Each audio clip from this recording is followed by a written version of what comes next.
आपण गेल्या व्याख्यानामध्ये प्रमाण भाषा आणि बोलीचे संदर्भात चर्चा करत आहोत. त्यानंतर दुसरा मुद्दा होता बोलींबद्दलचा गैरसमज. आता पुढचा जो काही मुद्दा आहे तो म्हणजे बोलींचा अभ्यास. बोली अभ्यासात प्रथम नामकरण महत्त्वाचे ठरते. जसं उदाहरणार्थ जर द्यायचं म्हटलं तर खानदेशी, वऱ्हाडी, देशी, कोकणी असे वर्गीकरण भौगोलिक असते. तर कधी वर्गानुसार व जातीनुसार चित्पावनी, सारस्वती, बंजारा असेही बोलीचे नामकरण होते. लोहार, चांबहार, बुरुड, सुतार, न्हावी अशा व्यवसायनिष्ठ बोली आहेत. स्त्रियांची बोली वेगळी असते. वयोगटानुसारही बोली बदलत असते. शिक्षण, दूरध्वनी, विद्युत, पाटबंधारे येथील कार्यालयातली बोली अभ्यास विषय ठरावा अशी असते. वृद्ध, हॉटेल, कामगार, शिक्षक, विद्यार्थी, तरुण, तरुणी यांच्याही एक एक बोली निर्माण होतील. अशा बोलीच्या अभ्यासाचे स्वरूप पाहण्यापूर्वी काही संज्ञा पाहूया आपण. हे बोलीचा अभ्यास करण्या अगोदर काही संज्ञा. बोलीच्या अभ्यासाचे एक परिक्षेत्र म्हणून बोली, भूगोल, डायलेक्ट, जॉग्राफी म्हणजे बोली भूगोल ही संज्ञा विकसित झाली. बोलीचे प्रदेशनिष्ठ वर्तन या भूगोलात येते. बोलीतील उच्चारण तपासण्यासाठी ध्वनी घटक, व्याकरणासाठी व्याकरण घटक, शब्दसंग्रह तपासण्यासाठी शब्द घटक घेतला जातो. यांना भाषांश घटक म्हणतात. यानंतर बोलीमधील साधर्म्य आणि वैधर्म्य निश्चित करून बोली नकाशाद्वारे त्या बोलीची क्षेत्रमर्यादा आखता येते. बोलीच्या अभ्यासाच्या शास्त्रास बोली विज्ञान असं म्हणतात. डायलेक्टॉलॉजी हा इंग्रजी शब्द आहे. बोलीचा अभ्यास करणारे स्वयंसेवक निर्माण झाले पाहिजेत. बोलीचे नमुने गोळा करणे, त्या समाजात स्नेहपूर्वक मिसळणे, बोलींचे ध्वनी, शब्दसंग्रह, वाक्यरचना, रूपरचना या स्तरावर वर्गीकरण करणे, त्या भाषिक समाजाची सांस्कृतिक भौगोलिक माहिती गोळा करणे इत्यादी महत्त्वाचे कार्य या स्वयंसेवकाला करावे लागतात. हे कार्य सर्वेक्षणासारखे असते. सर जॉर्ज गियर्सन यांनी 1894 मध्ये मराठीच्या बोलींचा अभ्यास केला होता. 1894 ते 1928 इतका दीर्घकाळ काम करून त्यांनी 12 खंड प्रकाशित केले. त्यातील 7व्या खंडात मराठी व तिच्या बोली यांचे सर्वेक्षण आहे. बोलीचे व्याकरण व नमुना असणारा हा खंड 1905 मध्ये प्रकाशित झाला. गियर्सन यांनी इतरही काही भारतीय बोलींचा अभ्यास केला. डॉ. सुबा कुलकर्णी यांनी पोवारी बोलीचा, डॉ. विजया चिटणीस यांनी खानदेशी बोलीचा अभ्यास केला आहे.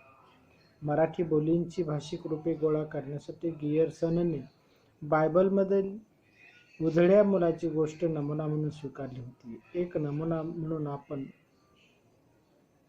चंदगडच्या जिल्हा कोल्हापूर बोलीतील काही शब्द, उच्चार आणि सर्वनाम क्रियापदाची रूपे पाहूया. पश्चिम महाराष्ट्राचे टोक सह्याद्री, पर्वतांची रांग, 8वी शाखा चहूबाजूला घेतलेला चंद्रगड, तालुका डोंगराळ व काहीसा अविकसित असा आहे.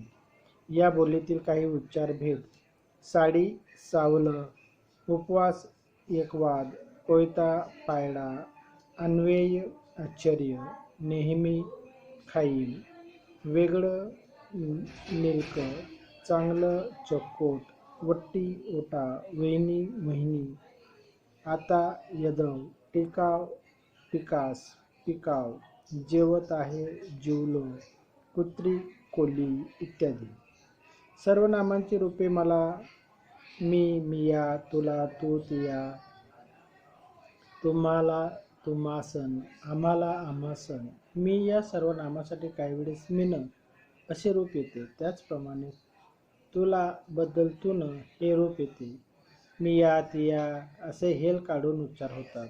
खाऊस, खायला, पिऊस, पिऊस, प्यायला, बलुयुत्याल, बोलावलेत, ज्यूशवा, जेवायला या, किरडावणे, साप चावणे, पायावडणे म्हणजे पायात पड येणे, येऊस म्हणजे येत आहे, आला, जाऊस जात आहे, गेला इत्यादी क्रियापदाची रूपे वैशिष्ट्यपूर्ण आहेत.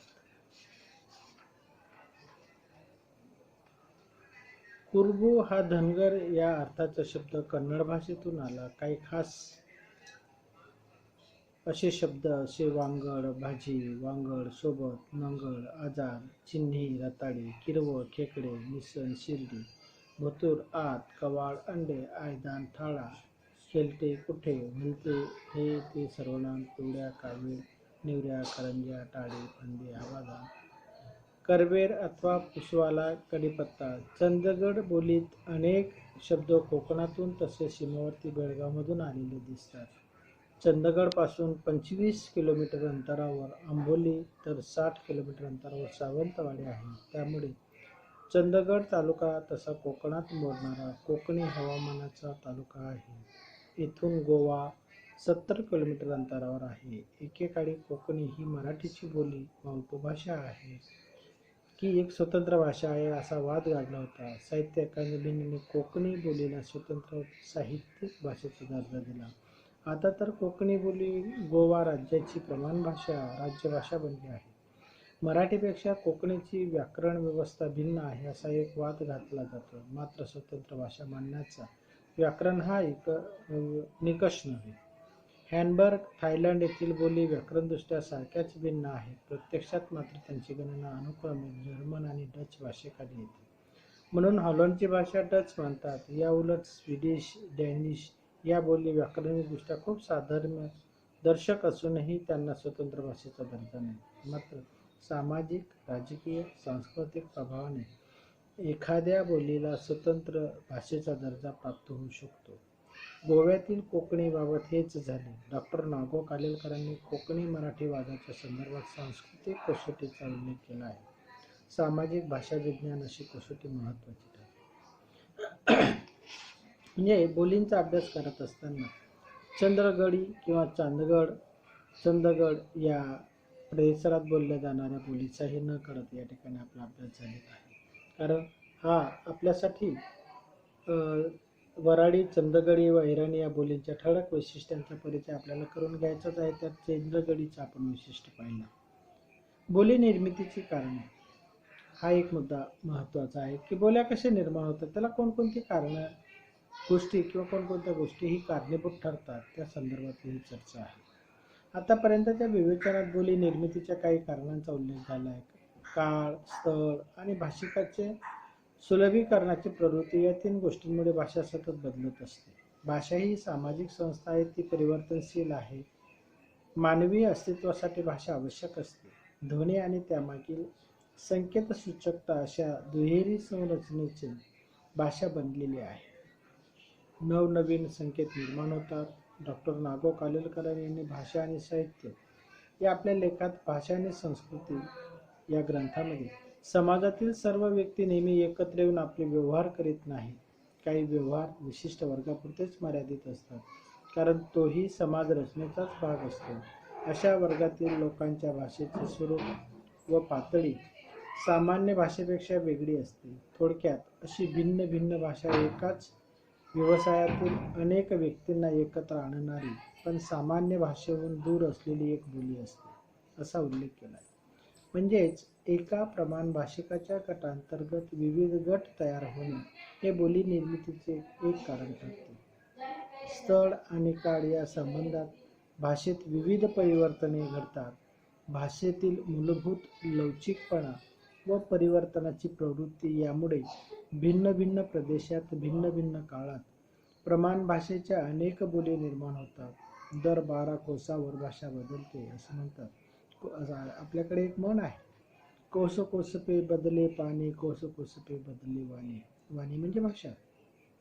कोसाकोसावर पाणी बदलत जातं तसं कोसाकोसावर भाषाही बदलत जाते. इथं दर 12 कोसावर म्हटलेलं आहे, ते याच आधारावर होईल अशा रीतीने भाषा विकास पावत असते. परकीय आक्रमणे, प्रचंड रोगराई, दुष्काळ, तीव्र भूकंप यामुळे एक भाषिक समाज दुसऱ्या ठिकाणी जाऊन राहतो. अशा विस्कळीत समाज दुसऱ्या ठिकाणच्या भाषिकांकडून भाषिक आदान करतो. साहजिकच वेगळी बोली निर्माण होऊ लागते. परकीय आक्रमण तीव्र आणि दीर्घकालीन नसेल तर ते पराजित लोक परभाषेचा स्वीकार हळूहळू का होईना करीत राहतात. अशा स्वीकारामुळेच स्वभाषेतील काही लकबी उच्चार विशेष यांच्या सरमिसळीमुळे एक वेगळीच बोली निर्माण होते. म्हणजेच परभाषा आहे तशीच कधीही स्वीकारली जात नाही. जसं इंग्रजीतील गॉर्डन या सेनापतीच्या विशेष नामावरून मराठीत रूपांतर होऊन गाजर असे शब्द केले गेले.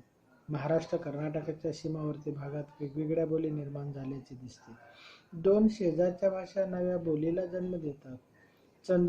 चंदगड महाराष्ट्र तालुक्याच्या शेजारी बेळगाव कर्नाटकातलं शहर एकीकडे आणि दुसरीकडे आंबोली सावंतवाडी महाराष्ट्र गोवा असे प्रदेश असल्याने एक नवीन चंदगडी बोली निर्माण झाली आहे. या बोलीची चर्चा याच प्रकरणात केलेली आहे. भौगोलिकता, जात, व्यवसाय, दबाव गट, दुर्बल गट यांचा संबंध, लिंगभेद, वयभेद इत्यादी कारणांनी बोली निर्माण होतात. महाराष्ट्रात विदर्भ, वऱ्हाड, खानदेश, देश, कोकण अशा भौगोलिक भेदांमुळे असणाऱ्या बोली आपण पाहिल्या आहेत. महाराष्ट्रात गुजर, जैन, मारवाडी, कोळी, मराठा, ब्राह्मण, महार, धनगर, मांग, वारली, भिल्ल, कैकाडी, पावरी अशा विविध जाती जमातीचे लोक राहतात. त्यांचे व्यवसाय भिन्न भिन्न आहेत. त्यामुळे या गटांच्या बोली भिन्न भिन्न दिसतात. राजकारण, संस्कृती, धर्म, शिक्षण अशा क्षेत्रात काही गट प्रभावी असतात. इतर सामान्य लोक त्यांच्या दबावाखाली वावरत असतात. अशा दास्यत्वामुळे आपोआपच प्रभावी गटाच्या भाषेचे अनुकरण होते. काही भाषाशास्त्रज्ञांच्या मते दबाव गट आणि दुर्बल गट यांच्यात असे अनुकरण होत नाही. मात्र आजच्या गतिमान काळात बोलीची ही संक्रमण व्यवस्था वेग घेत आहे. लहान मुलांची बालबोली वृद्धांची वृद्ध बोली होऊ शकते. अगबाई, अगबाई, अवदसा, इष्य, किनई, जळजळ, मेल, डोंबल, वंश, सवासण, ओटी, मामंजी, भाऊजी अशी स्त्रियांची बोली आहे. हे ओळखीचे. अरे यार, फार शाना झालास अशी वाक्य पुरुषी आहेत. हम्मा, मम, गाई, गाई, भू, भू हे शब्द बालबोलीचे आहेत.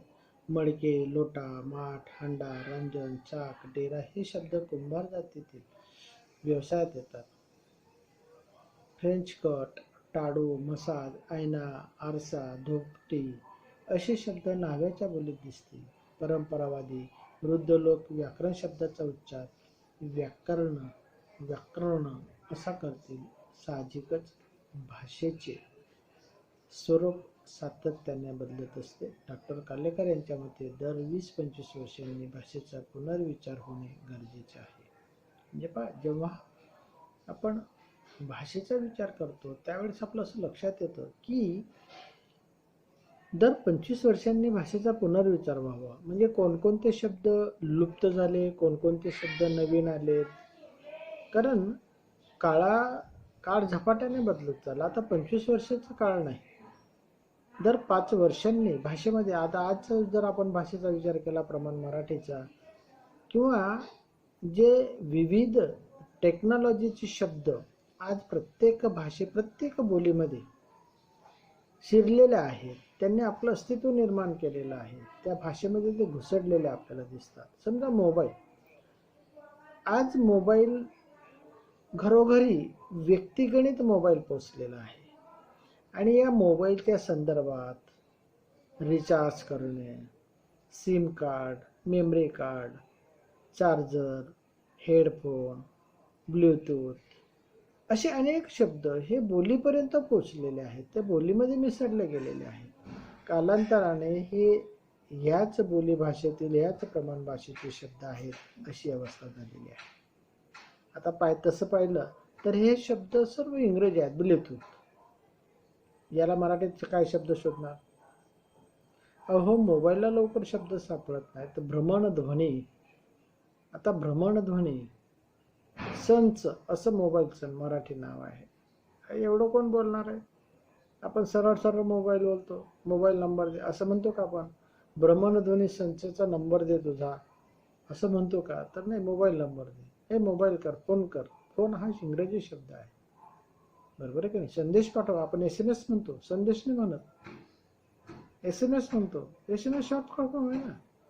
म्हणजे काही शब्द हळूहळू इतके अंगवळणी पडलेलं आहे की तो माणूस शिकलेलाच असला पाहिजे असं नाही. बॅलन्स टाकून दे. आता बॅलन्स टाकून दे म्हणजे काय? बरोबर आहे की नाही? की मला बोलण्यासाठी पैसा आवश्यक आहे, की तो पैसा याच्यामध्ये ॲड करून दे. एवढा पैसा ॲड कर, तेवढा पैसे ॲड कर. डाटा आला, बरोबर आहे की नाही? इंटरनेट आलं, वायफाय आलं. अहो विचार करा, किती शब्द आज भाषा, आजच्या अलीकडच्या भाषा, आणि किती कालखंड लुटला. अवघ्या 5-6-10 वर्षाचा कालखंड नाही हो. या गेल्या 5 वर्षामध्ये खूप वेगवान प्रगती झाली. विचार करा.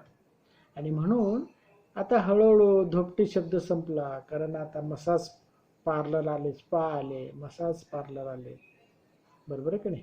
मेन्स पार्लर आले, ब्युटी पार्लर तर आहेच, बरोबर आहे की नाही? बिघडलेल्या चेहऱ्याला नीटनेटकेपणाचा आव आणून देणं म्हणजे ब्युटी पार्लर सेंटर, बरोबर आहे की नाही? आता एवढं भलं मोठं नाव कोण लिहिल का? बरोबर आहे की नाही? आणि म्हणून की हे जे शब्द आहेत की हे आज हळूहळू आपल्या भाषेमध्ये इतके रूढ होऊन चाललेले आहेत की कालांतराने हे शब्द मराठीचेच आहेत किंवा आपल्या बोलीचेच आहेत असं म्हणायला लोक कमी करणार नाहीत. असो, तर जेव्हा आपण ह्या सर्व गोष्टींचा विचार करतो त्यावेळेस आपलं असं लक्षात येतं की बोली असेल, भाषा असेल, याच्यामध्ये दर 5 वर्षांनी, 25 वर्षापूर्वी कालेरकरांनी म्हटलेलं आहे की 25 वर्षानंतर भाषेचं पुनर्वाचन व्हावं, पुनर्विचार व्हावा, पुन्हा तिच्यात नवीन विचार केला जावा. म्हणजे कोणकोणते शब्द आयात झालेत, कोणकोणते शब्द निर्यात झालेत, आपले शब्द इतर भाषांमध्ये गेलेत का, किंवा इतर भाषेतले शब्द आपल्या भाषेमध्ये समाविष्ट झालेत का. कारण सुलभ भाषेचं मूळ कार्य काय आहे की संदेश वहन करणं, संदेश देणं. मी माझ्या मनातले विचार तुमच्यापर्यंत पोहोचवणे म्हणजे भाषेचं कार्य संपलं.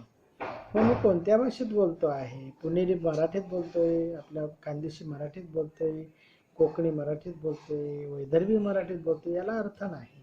माझ्या मनातले विचार तुमच्यापर्यंत पोहोचले तर का भाषेचं कार्य संपलं. आणि मग पुनर्विचार होणे म्हणजे काय? की कोणकोणते शब्द समाविष्ट झालेत आपल्या भाषेमध्ये याचा पुनर्विचार होणं गरजेचं आहे. आणि हे सूक्ष्म असं निरीक्षण, सूक्ष्म असं अवलोकन झालं पाहिजे. त्यानंतर पुढचा जो काय आणि शेवटचा जो काय मुद्दा आहे, प्रमाण भाषा स्वरूप आणि विषय. आपण बोलीचं स्वरूप आणि विशेष पाहिलेत. त्यात चंदगडी बोलीचे आपण विशेष अभ्यास त्या ठिकाणी केला. प्रमाण भाषेचे काही ठळक वैशिष्ट्ये अथवा विशेष आहेत. प्रमाण भाषा एका विस्तृत प्रदेशात बोलली जाते. जसं महाराष्ट्राची मराठी, गुजरातची गुजराती, MP उत्तर प्रदेशची हिंदी, बरोबर आहे की नाही?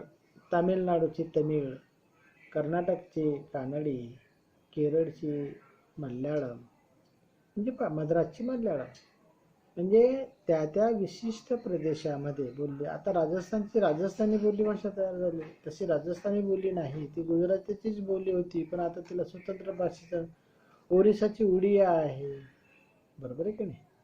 म्हणजे ह्या ज्या भाषा आहेत त्या विस्तृत अशा प्रदेशात बोलल्या जातात, म्हणून त्यांना तिथली प्रमाण भाषा मानलं जातं. आणि म्हणून विस्तृत प्रदेशात बोलली जाते. जसं मराठी ही प्रमाण भाषा महाराष्ट्र आणि गुजराती ही प्रमाण भाषा गुजरातमध्ये बोलली जाते. अशा प्रमाण भाषेचा वापर समाजातील निरनिराळ्या व्यवसाय, जातनिहाय अशा गटांकडून आपापसात व्यवहार करण्यासाठी होतो. प्रमाण भाषेच्या अंतर्गत अनेक बोली, स्थानिक बोली समाविष्ट असतात. मग आता समजा मराठी, मग मराठीमध्ये कोकणी, वराडी, मराठवाडी, खानदेशी, चित्पावणी, बरोबर आहे की नाही? भिल्ल, आदिवासी, पावरी, वारली अशा अनेक बोल्या आहेत. त्या प्रमाण भाषेच्या अधिपत्याखाली येतात, त्या गटात त्या मोडतात आणि म्हणून त्या गटात त्या अंतर्गत असतात. स्थानिक बोलीभाषा समाविष्ट होतात. प्रमाण भाषा राजकीय, शैक्षणिक, सामाजिक, सांस्कृतिक, धार्मिक इत्यादी महत्त्वाच्या क्षेत्रामध्ये कार्यालयीन व्यवहारासाठी वापरली जाते. प्रमाण भाषेचा आधार प्रशासकीय कामासाठी तसेच लेखन भाषा व्यवहारासाठी किंवा शिक्षण प्रणालीसाठी प्रमाण भाषेचा वापर केला जातो किंवा प्रमाण भाषेचा आधार घेतला जातो. साहजिकच प्रमाण भाषेमुळे त्या त्या भाषिक समाजाचे एकसंधत्व टिकून राहते. समाजाचा सांस्कृतिक वारसा, ज्ञान, व्यूह, इतिहास, परंपरा जपण्याचे कार्य प्रमाण भाषा करीत असते. तिच्या या विशेषामुळे एका समाजभाषापासून दुसऱ्या समाजाचे लक्षात येण्यासारखे वेगळेपण जपण्याचे कार्य प्रमाण भाषा करीत असते. त्या त्या समाजाचे स्वतंत्र अस्तित्व प्रमाण भाषा व्यक्त करीत असते. प्रमाण भाषा समाजाला स्थैर्य देते. बोलीपेक्षा प्रमाण भाषा जास्त स्थिर असते.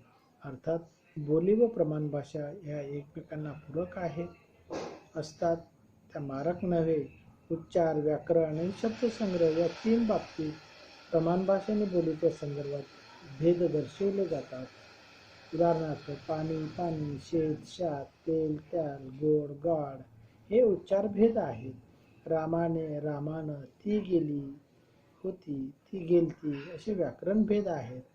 काही वेळा प्रमाण भाषेत नसणारे शब्द बोलीत असतात. जसे शेंबी, बैलांच्या शेंगांना बसवायचं टोपण, पितळी टोपण, त्याला आपण शिंबी म्हणतो.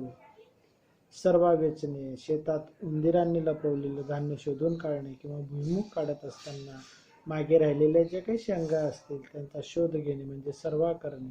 असे काही शब्द आपण चंदगडी बोलीतही आलेले दिसतात.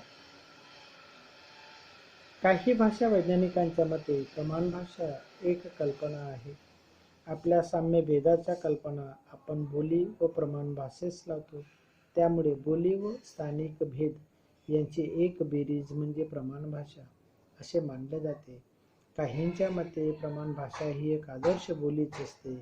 या आदर्श बोलीतून वाङ्मय, लेखन, भाषण, शिक्षण, ज्ञानार्जन, सांस्कृतिक वारसा हे सर्व जपण्याचे कार्य चालते.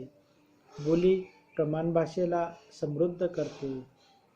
पण एक सर्वसामान्य प्रमाण भाषेचा वापर विविध गटाकडून विविध ठिकाणी विविध पातळ्यांवर होत असतो. यामुळे एक प्रमाण भाषा अनेक बोलींना जन्म देऊ शकते. अशी बदलणारी भाषिक रूपे म्हणजेच बोली आणि मूळ सर्वमान्य भाषा म्हणजे प्रमाण भाषा होय. अर्थात प्रमाण भाषा केवळ बोलीच्या समूहाचा निर्देश करणारी कल्पना वा समूहवाचक नाम ठरते. ही मते परस्पर विरोधी आहेत. डॉक्टर ना. कालेलकर प्रमाण भाषेला सुप्रतिष्ठित बोली मानत नाहीत, तर प्रमाण भाषा हे एक आदेशात्मक भाषिक रूप एवढेच ते मानतात. शिक्षण, राज्यकारभार, वर्तमानपत्रे, लेखन या माध्यमांशी संबंधित एक भाषिक रूप आहे. ती सोय आहे. या रूपाची सोयीची सवय समाजाला असते. प्रमाण भाषा समाजमान्य भाषा असली तरी तिच्यात सातत्याने बदल होत असतात.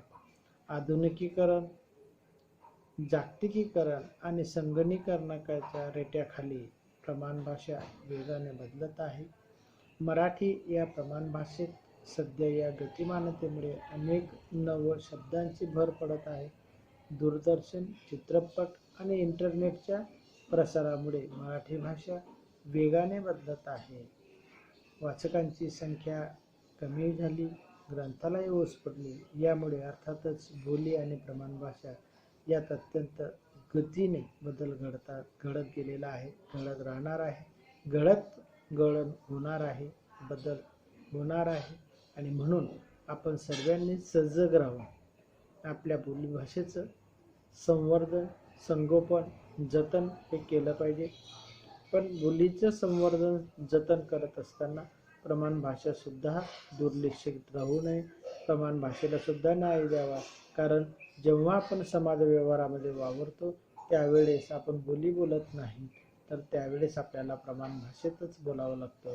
कारण समोरच्या आता समजा आपण खानदेशात राहतो, सातपुड्यात राहतो, आपण पावरी बोली बोलतो. पावरी भाषा आपली ही मातृबोली आहे. मग आपण पुण्याला गेलात आणि पावरी बोलीत बोललात, तर पुण्याला पावरी बोली कोणाला समजणार आहे? मग अशा वेळेस आपली अडचण होते.